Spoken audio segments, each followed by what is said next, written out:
An elite Navy diver goes on a day trip off the coast of New Zealand. But a lethal undercurrent drags him out into the ocean. I'm tumbling around, not knowing what's up or what's down. When he surfaces, he's all alone. There's nothing out there, nothing but more water, more emptiness. His family assumes he's dead. When two police officers knock on my door, I can't explain what I was feeling. And in the depths of his despair, he'll wish he was. I just lay there, waiting for death to come. But to survive 4 days floating alone at sea, he'll have to battle exhaustion, hunger, and deadly predators.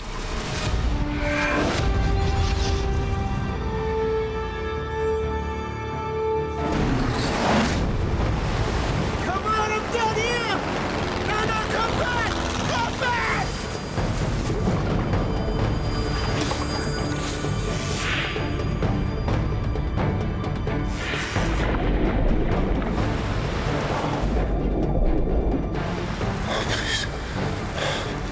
Please, Lord.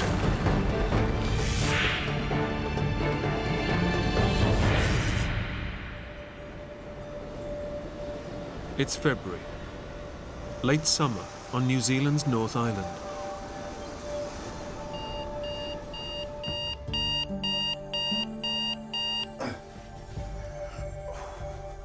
Naval Officer Rob Hewitt is at a crossroads in his life.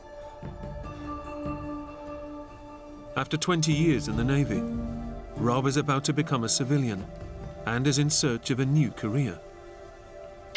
As a 38-year-old man, I had a wife and children to look after. Rob, I wasn't too sure what I wanted to do. what is it that you're so scared of? Rangi, it's 6 o'clock in the morning and I'm late. I want an answer. Dying, Rangi.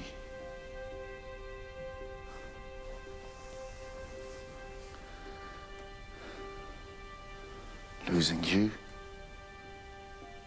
The kids. That's what I'm scared of.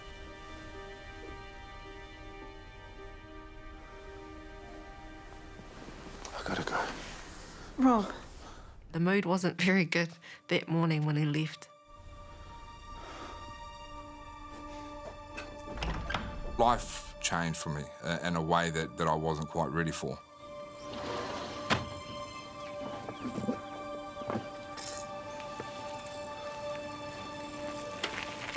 After 20 years in the Navy, you get 9 weeks leave, and you can go and decide what it is you want to try and achieve. Seeking a new direction in life, Rob hopes to use his Navy experience and become a professional diving instructor. Sorry, mate. I guess one of the things that I've been trained in was never be late, and what I didn't want to show for my first dive with the group of guys that I was with was that I didn't want to be late. After 20 years in the Navy, yeah, I was never late for anything. Let's go.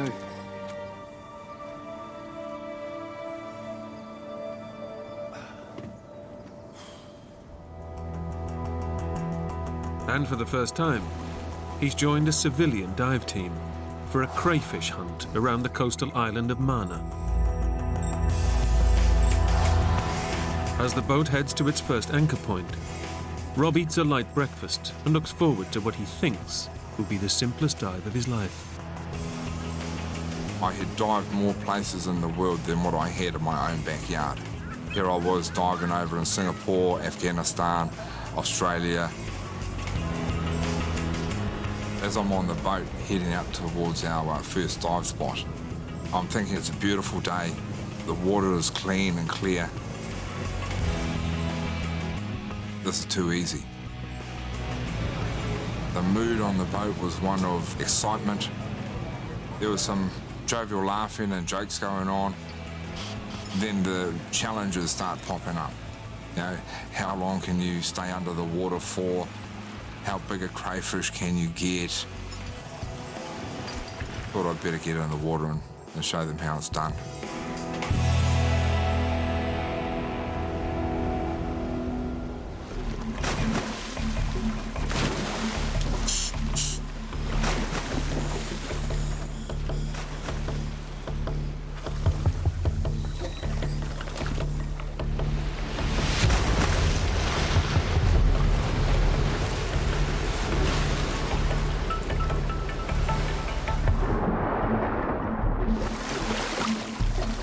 For safety, the divers all swim in pairs.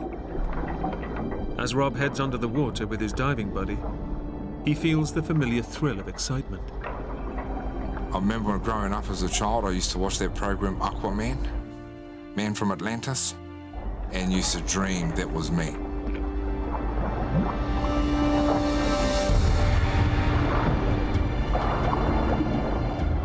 Once I hit the water, I feel like I'm at home.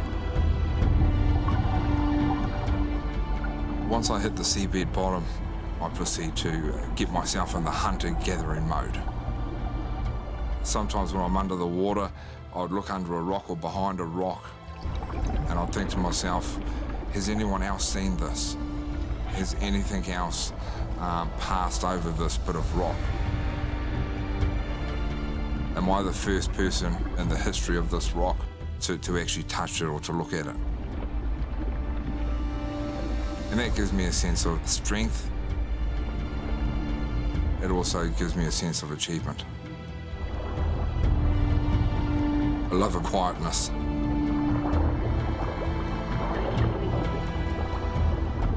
The only thing that I can hear is my heartbeat.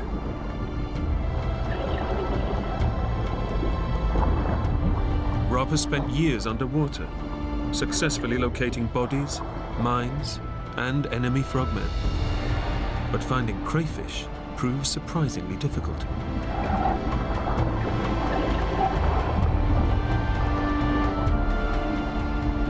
So I'd spend 20 minutes under the water and I'd come back with nothing.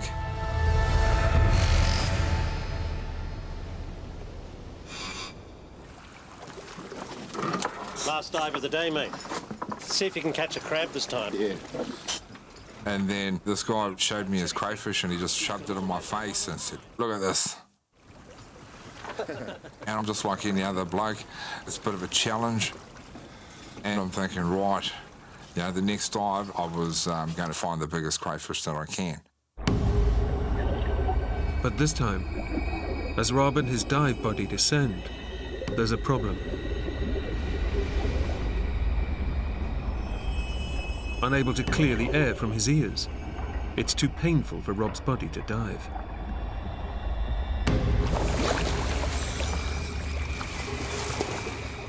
I felt gutted.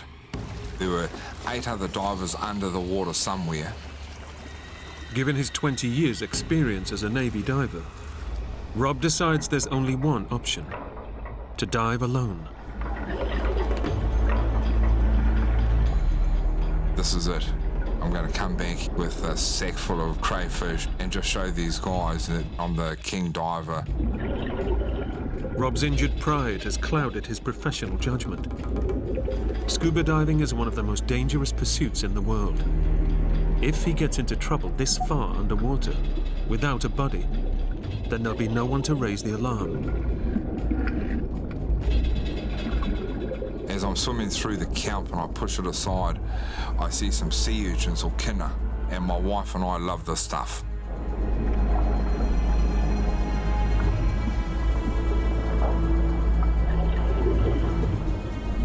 The urchins will make a good starter, but Rob's after the main course: crayfish.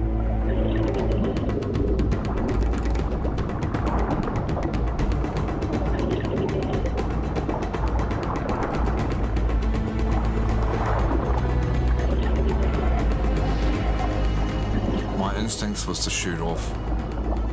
Didn't care about the depth, I just shot straight after it. I start making my way through the kelp and the seaweed, looking around every nook and cranny.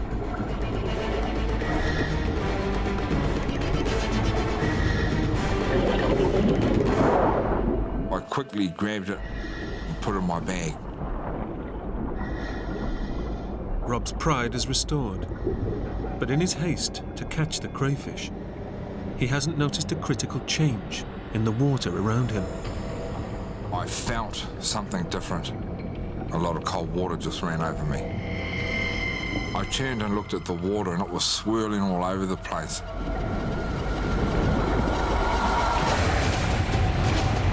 Suddenly Rob's hit by a powerful rip current.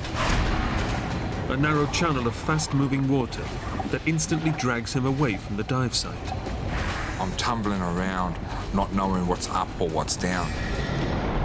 In the unstoppable current, Rob risks drowning by losing his breathing apparatus or smashing into an underwater boulder. I can feel myself getting deeper and deeper. And I remember thinking to myself, was this it? Was this death?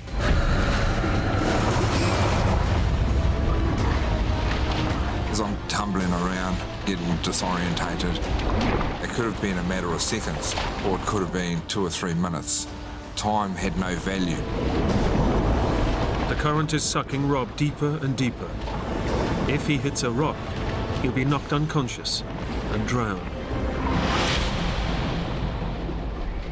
My ears are starting to pop, and I'm finding it hard to breathe.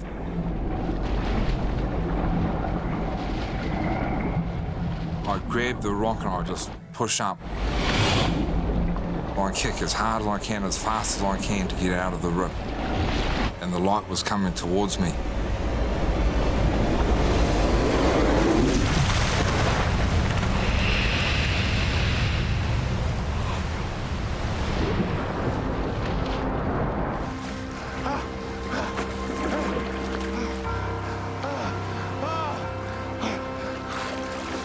Oh, thank God!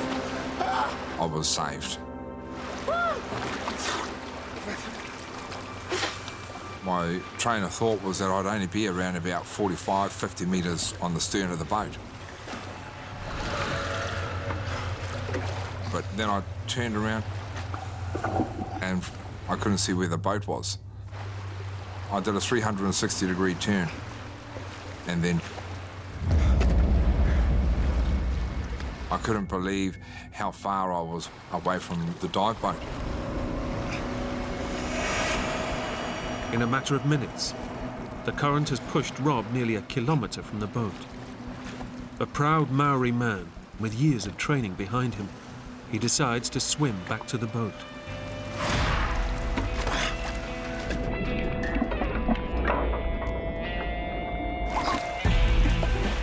I don't want to be judged by my peers. Rob Hewitt, he was the guy that got rescued 3 days before he left the Navy. I've done a lot of swim training with my dive gear on. This was my second home. I would kick as long as I needed to kick, and I would get to where I needed to get to. But despite paddling hard, the boat doesn't seem to get any nearer. What?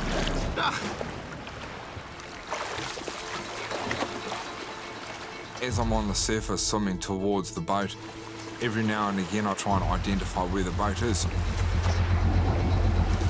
I can feel the current pushing me. I'm not making any headway. Dragged out into deep water, Rob is now in the grip of dangerous coastal currents that surge between New Zealand's North and South Islands. Help! Over here! I'm over here, boss! I yelled out as loud as I could. Help! Help! Over here! Help! Over here! But they couldn't hear me. They couldn't see me. Help!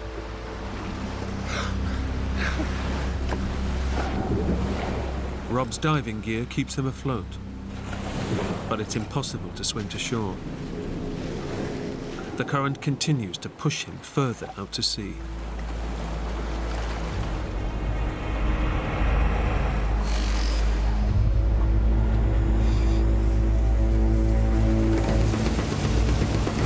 Rob's dive companions realize that there's a man lost and alert the Coast Guard. It seems like there's 2 to 3, 5 boats all looking. They're all looking in the wrong place.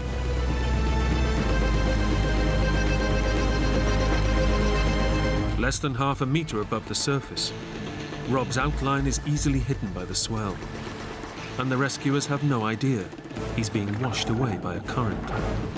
I need to get rescued by anything or anyone just to get out of the water. But as minutes turn to hours, The coastal waters suck him away from the search area, away from land, and into the deadly Tasman Sea.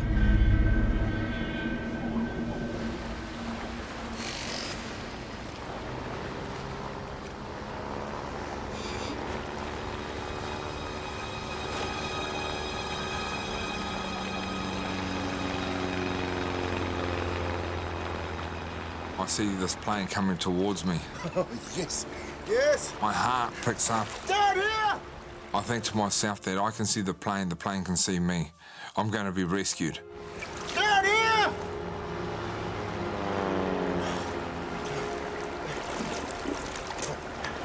Down here! Come on, I'm down here! But the plane just keeps on going past me. I couldn't understand why they couldn't see me. Now come back! From the air, Rob is just a speck in an unrelenting slab of grey. Please. Come back! As the plane flies away from me and it gets smaller and smaller, my heart drops. The rescue is dwindling. I find myself 5 miles from Mana Island, and I know that I'm still getting pushed out. As the sun begins to set, Rob faces a daunting reality. The rescue planes won't be able to find him in the dark, but the sharks that live in these waters will.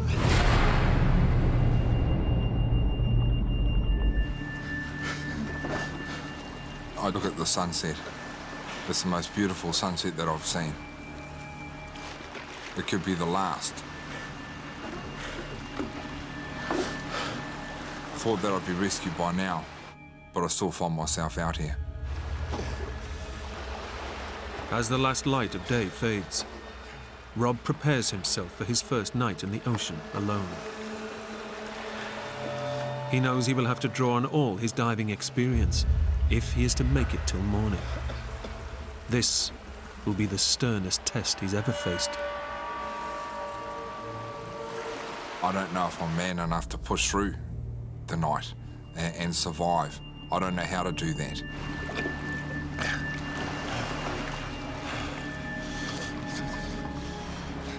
I've completed night dives with my time in the Navy, but I don't know anyone that has survived out at night in the middle of nowhere.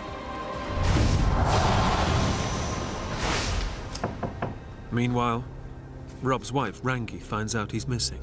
When 2 police officers knock on your door, you think, geez, what is up? You know, something can't be good. From our conversation earlier that morning, What is it that you're so scared of? I had a feeling that he shouldn't have left. So it was very hard.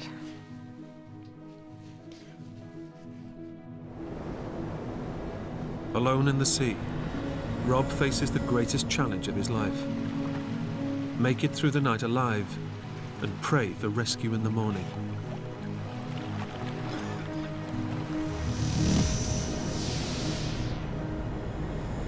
To try and stay warm, Rob adopts the Navy's help position by folding his limbs in tight.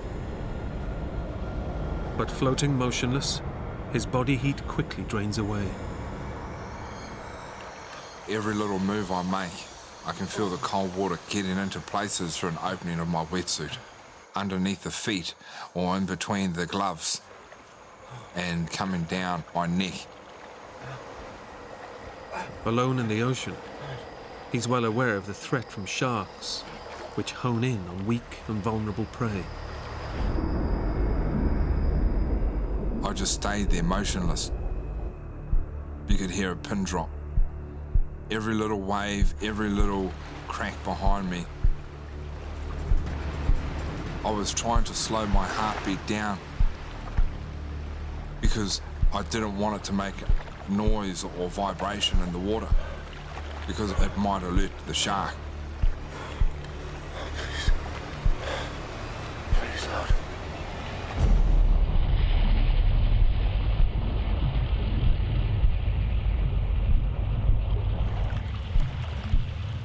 All I want to know is when the sun's coming up.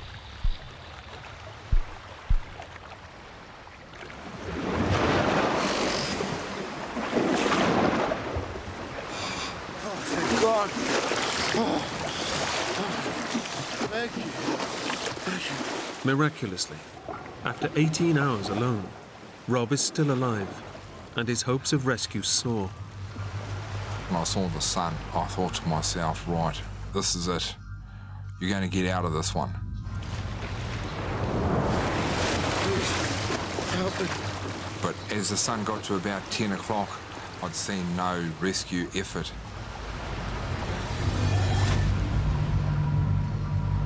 The current has now taken Rob 16 kilometers from the original dive site.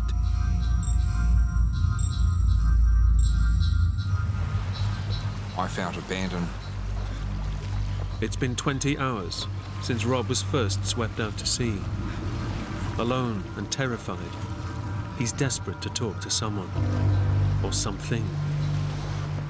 One of the things that I'd been told about being out at sea was that loneliness was going to kill you. But Rob is not entirely alone. Looks like it's just you and me then. Huh? I saw my crayfish that I'd caught. At this point in time, this crayfish was the closest friend that I had. I called him Tama. Even though I knew this was crazy land, you know, a crayfish can't talk back to me, but I'm having a conversation with this crayfish. So, buddy, what's your plans for the weekend? Huh? Swimming.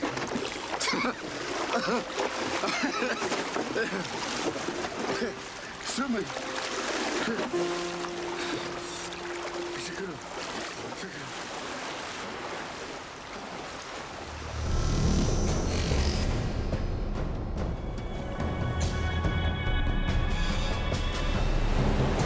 After the calm, a southerly wind begins to lash the surf. The wind got stronger. The waves are pushing me from the left to the right, kicking me in the back and punching me in the front. My eyes are stinging, I can't see anything. And as I was wiping the water away from my face, unbeknown to myself, I was actually cutting away at my face with the Kevlar gloves that I had on. 28 hours of constant soaking has left Rob's skin loose and vulnerable to bacteria and injury.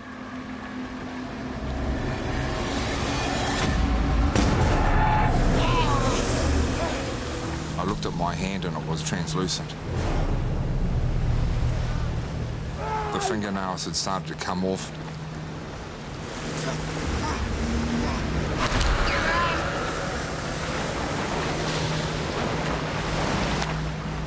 The pain that I felt was unbelievable.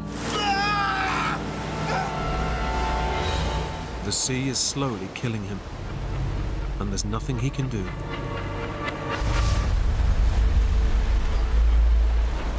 I started to vomit yellowy bile, the last ingredients in my stomach. Rob has had nothing to eat or drink since entering the water. I thought I'd hit rock bottom.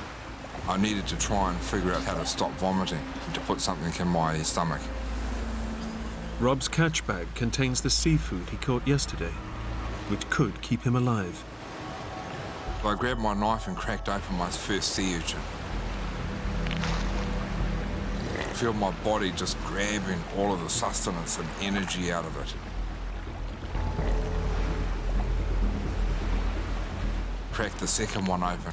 I shoved all of the guts and the roe down my throat, eating and licking away at the shell. I looked into my bag. I saw Tama sitting there, still flapping, still alive. Naming and talking to the crayfish has eased Rob's crippling loneliness. But the time for sentiment is over. Sorry, Tama. Sorry, man.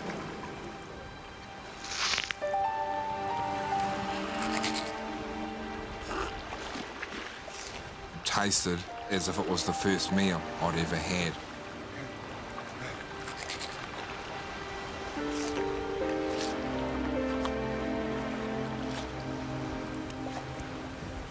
The feast has bought Rob more time. But over 20 kilometers out to sea, his chances of being rescued are increasingly unlikely. And with no fresh water to drink, Rob knows he needs a miracle if he is to survive.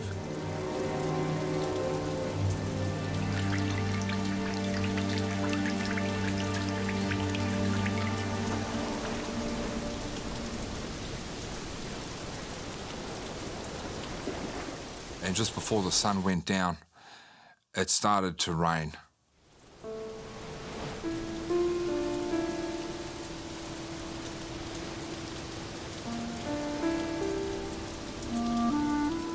Down into my mouth, onto my swollen tongue, and opened up my mouth as wide as I could. The fresh water that landed on my tongue and around my lips was unbelievably great.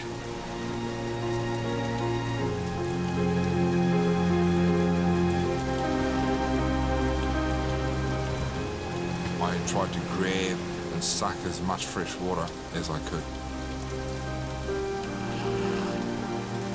It gave me a sense of life. I had another chance. The crayfish meat and brief rain shower are just enough to pull Rob back from the brink and fire his will to survive.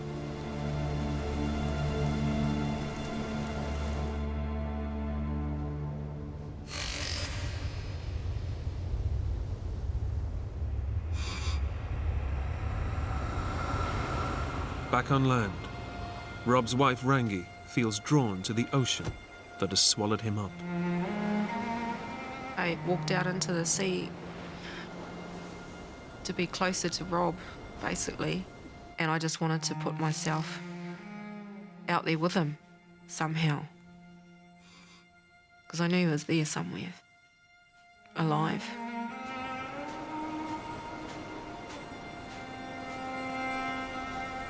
Felt like a bit of a crazy woman at the time, while Rob was missing.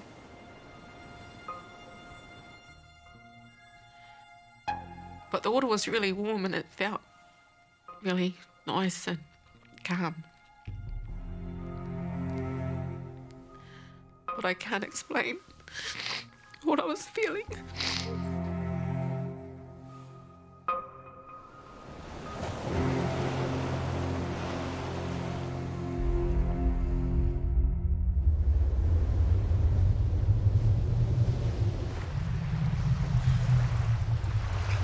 For Rob, a second night alone in the sea now beckons. I see a light. It could be on the mainland. I'm unsure, but I still see a light. Rob has drifted so far north that he's within sight of another offshore island. Help! Kapiti. Help! It gives me a beacon of hope. It gives me a direction. Come on, Rob. This is my chance. My chance to save my life. It's the first time the inescapable coastal currents have pushed him close to land, and he's determined to swim for it. If I died out in the ocean, I wouldn't have watched my son play football or rugby. I wouldn't go to my daughter's birthday or even give her away at her wedding. As I got closer to the island, it seemed like a mile and a half away. I was close, I could nearly touch it, I could nearly smell it. But just when it seems Rob will make it back to land, his strength begins to fail. Each crawl I go forward, I can feel my bones, I can feel my body creaking. The cramp is starting to set in. The tide, once again, turns against him. Rob's tough naval training and stubborn will to survive are no longer enough. The wind and the waves were pushing me further and further out. The body just gave up, and I blacked out.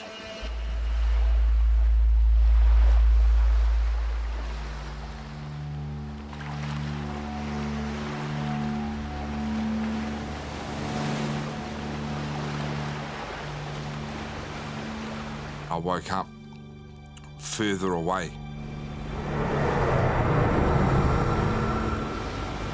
I realised then that my chance was over.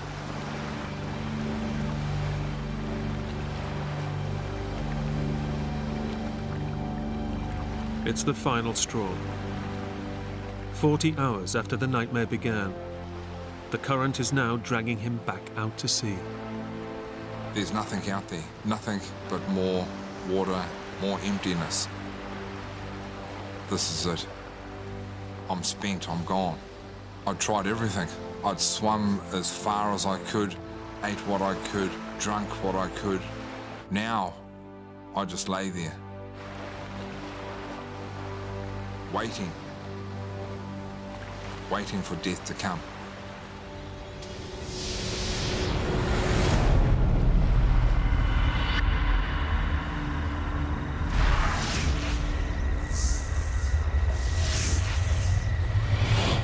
I remember walking onto the beach.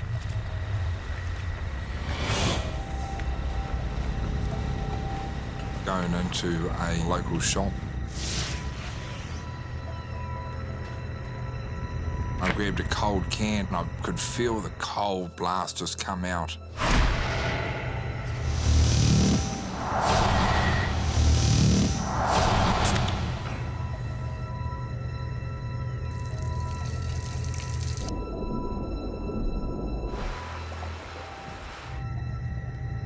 Then next thing I knew, here I was back in the water.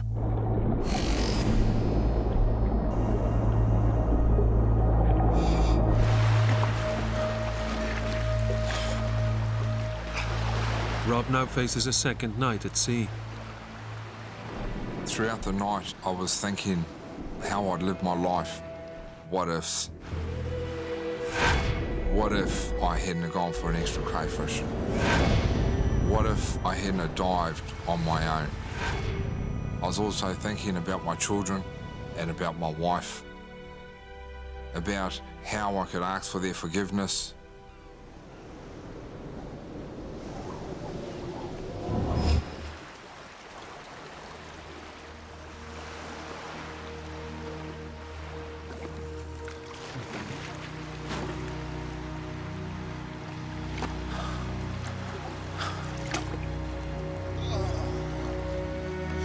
Daybreak finally arrives, bringing with it new hope of rescue. Help! Help! Somebody help! Please. Please, God. But as Rob begins his third day alone in the ocean, he knows he is perilously weak. He removes his oxygen tank and buoyancy jacket. There's no air left in them. They are dead weight.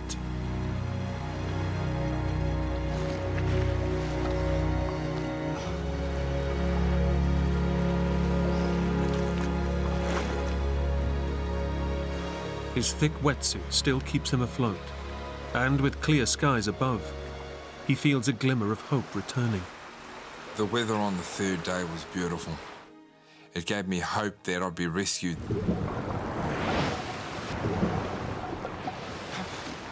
But Rob has been lulled into a false sense of security.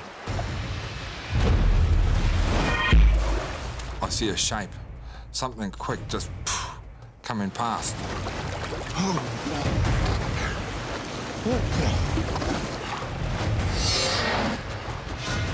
I don't know what type, but a shark's a shark. I grabbed my knife out.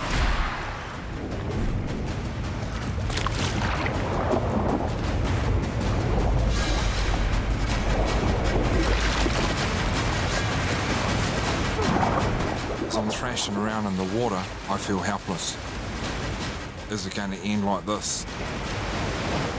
A shark finally coming up to have a feed.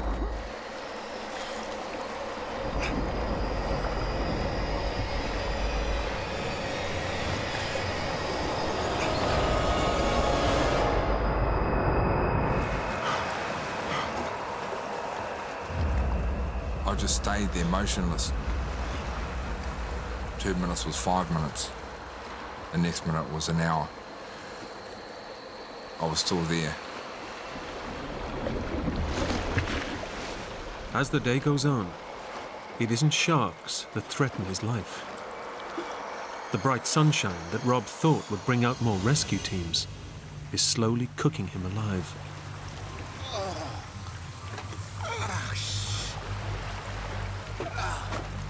The sun was beating down throughout the whole day.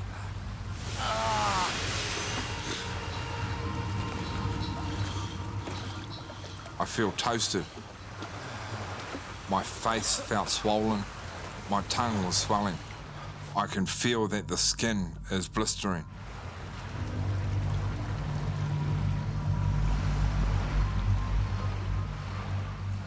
All of the cuts and the scars along my face were starting to bake. And the water, the salt water, was getting into the cuts.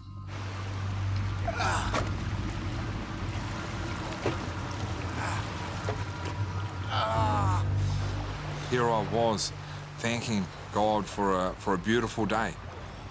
But this beautiful day would bring me pain. In normal conditions, the human body can go 3 days without water, but that's vastly reduced in the ocean. Having drunk only a few drops of rainwater, Rob is dying of dehydration. The relentless sun only makes it worse. There was only one place for me to hide, and that was under the water.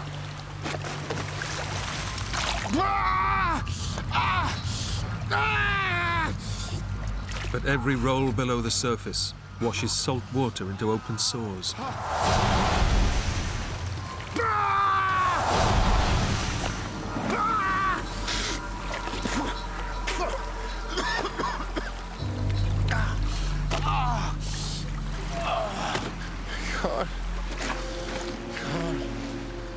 I could hardly breathe. Please, God. He's seen no sign of rescue for 3 days. And if the sharks don't kill him, lack of water certainly will. He can either wait for a slow and agonizing death, or take things into his own hands.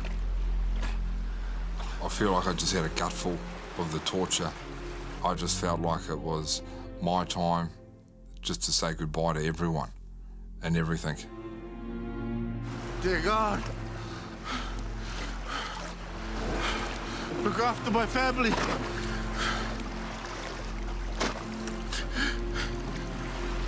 Look after my family. Oh.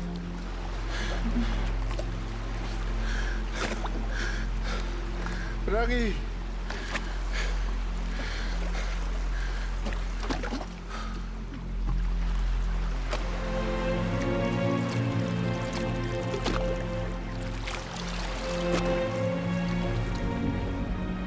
As I'm under the water, I can feel my heart beating, as if it's beating out of my chest.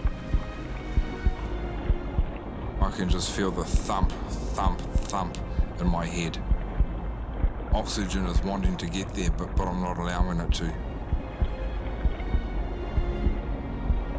I just wanted to kill myself.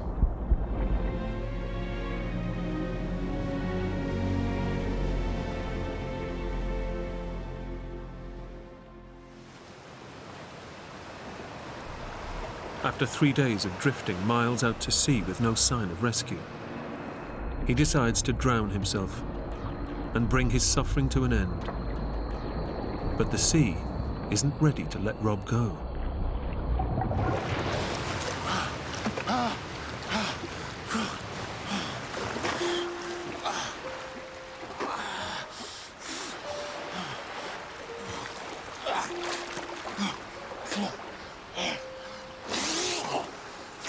When I came to, I felt gutted. I couldn't even kill myself properly.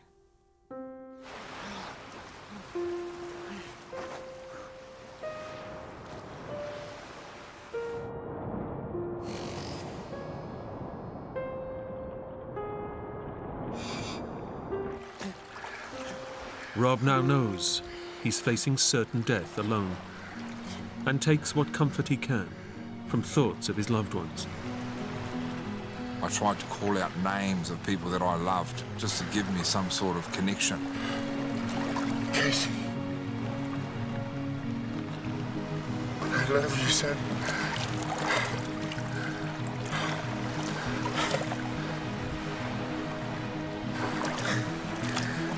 Fire.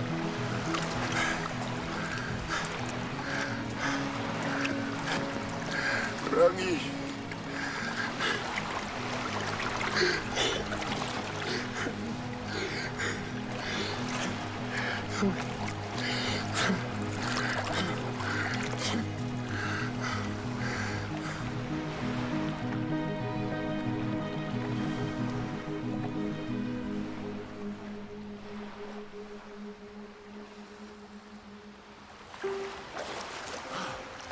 Rob has now drifted over 60 kilometers. Ironically, the ocean current that pushed him north switches and drives him back towards the dive site. But approaching a third night in the water, Rob is too weak to notice. I thought to myself, well, if I wake up in the morning, I'll wake up. If I don't, I'll be with my grandparents.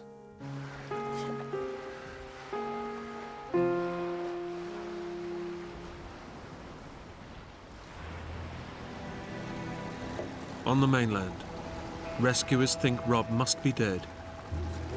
But his wife, Rangi, refuses to believe he's gone and calls to her Maori ancestors with an offering. Tangaroa hoki mai toku whaia ko. Tangaroa hoki mai toku whaia ko. Tangaroa hoki mai toku whaia ko. Tangaroa hoki mai toku whaia ko. Tangaroa hoki mai toku whaia ko.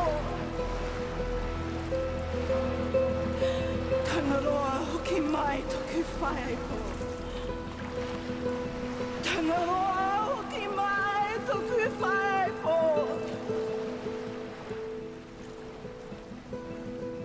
I had my greenstone, which one of my grandparents had given me, and tied it with my daughter's stone that Rob had given to her. While I was doing that, I was doing a calling out to my ancestors to return him back to us.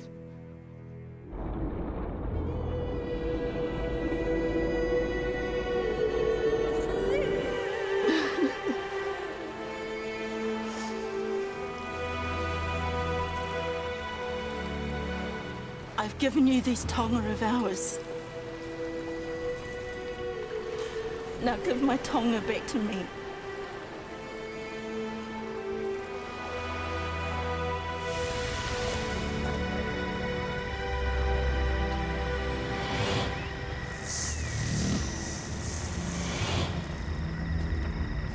Rangi's prayers may be too late.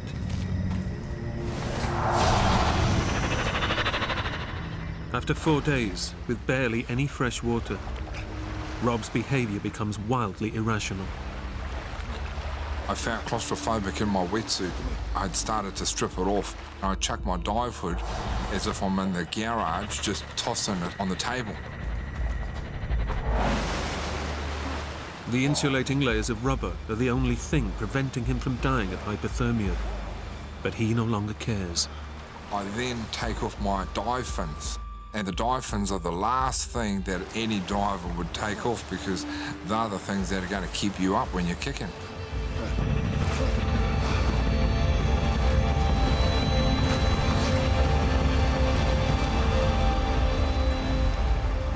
Nearly 75 hours since he first dived for crayfish, Rob is unaware that the ocean current has deposited him back where he started, near Manor Island.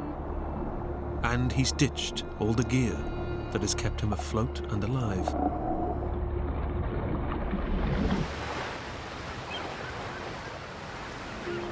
I can feel the energy going quickly, the will to live disappearing and waiting for death to come.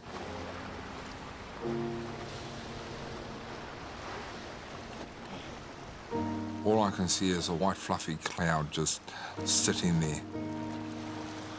I've said for my children, my family, no one would have known that I at least tried to stay alive for 3 days. Tried to stay alive for them. But all I'm worried about and concentrating on is that cloud.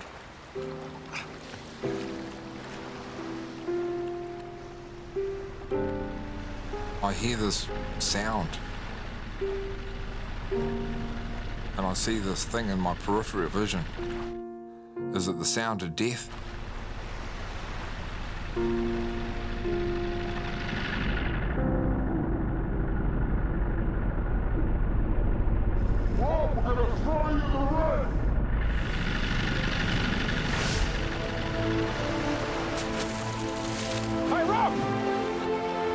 The Maori gods have answered Rangi's prayers.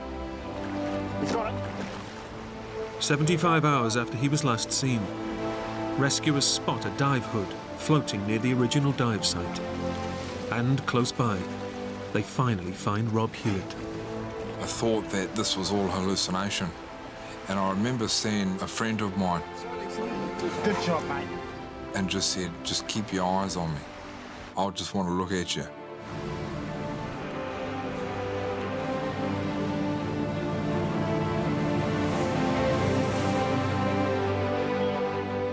Rob was rushed to hospital, suffering from extreme hypothermia, chronic dehydration, sea lice and sunburn. He'd lost nearly 10 kilos in weight.